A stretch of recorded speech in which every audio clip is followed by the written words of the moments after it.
Madam Chair. The Honorable Garbin is recognized. Thank you, Madam. Just a few questions to the representatives of the Ombudsman. Kayo ho'y nagpresenta ng SALN, and what was presented by your office are those SALNs under your custody and the entries, the official entries in those SALN. Tama po ba? Yes, Your Honor. But that entries does not say whether there is a misdeclaration, untruthful declaration, or willful non-disclosure that will lead to unexplained wealth. Tama po ba? Your Honor, binasa ko lang po kung ano yung, at kinonfirm ko lang po kung ano yung nakalagay sa SALN. Honorable Garbin, I'm afraid but we are not allowed to raise questions which will go beyond what appears in the SALN.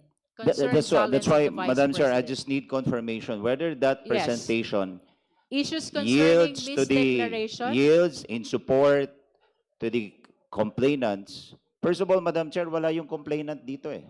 I understand, but please limit your questions to And that's why I want to ask contents of the sana yung affidavit. complainant contents of the as SALNs. to his allegation, because it was pointed out that the SALN was only part of a broader allegations of unexplained wealth.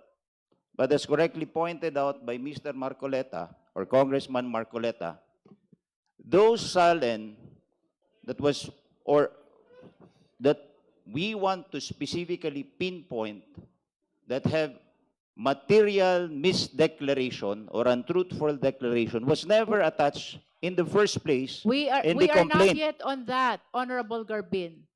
We are were only on the existence of the SALNs. we were already through on that. We already approved, voted on the ultimate facts and the sufficiency in substance. And the annexes provided in the complaint, Madam Chair. So what we have here is an improvement of the complaint, of the complainant's evidence. Tayo yung nagpuproduce ng ebidensya eh, which is not supposed to be the case. With all due respect, Honorable Garbin, the issuance of the subpoena is not for the purpose of adding, supplementing, or correcting whatever appears in the complaint. The purpose of the issuance of subpoena is to test whether the complaint is sufficient already for the existence of probable cause.